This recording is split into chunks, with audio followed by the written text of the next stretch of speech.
lwedo tego kit somo mar ma timore kinde mar pinje EU odhialo higa mar 2024 kaka mano mikete maino mag somo e twak margi kod jofwamb weche giyango ni gitiyo kamoro achiel gi pinje mag Afrika ma ugwe kaka Tanzania, Uganda e bero kit somo mar CBC ka jokenya ijiwo mondo tii kamoro achiel e konyo bero yorno mar tayo lai mar somo mar CBC e skunde duto ma pacho ka. Karo telnegi kod jata tije mar riwruogno Dr. John Mugo gimedo ni kit somo mar CBC biro miyo jopuonjre kit lony manyasani ma bende biro konyogi e dago ngimagi kinde mabiro.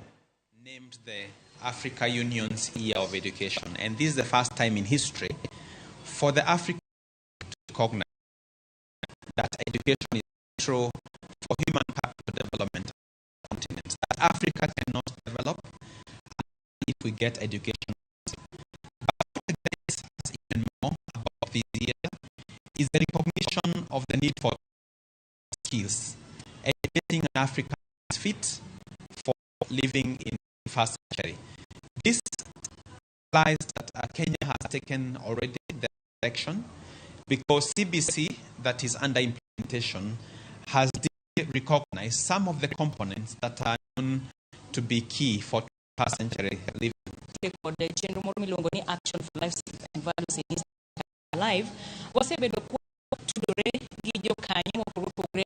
somo Ministry of Education, KIC, National Examination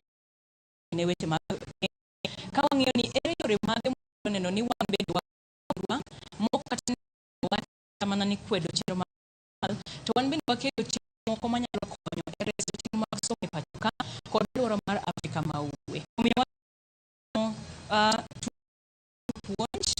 jopuonj mag primary ahinya nikech riwruok mokwongo chakore matin to e kinde ni bende ng'iyo kaka wanyalo tiyo gi jopuonj ma pod tiegre mantiere training colleges kata TTC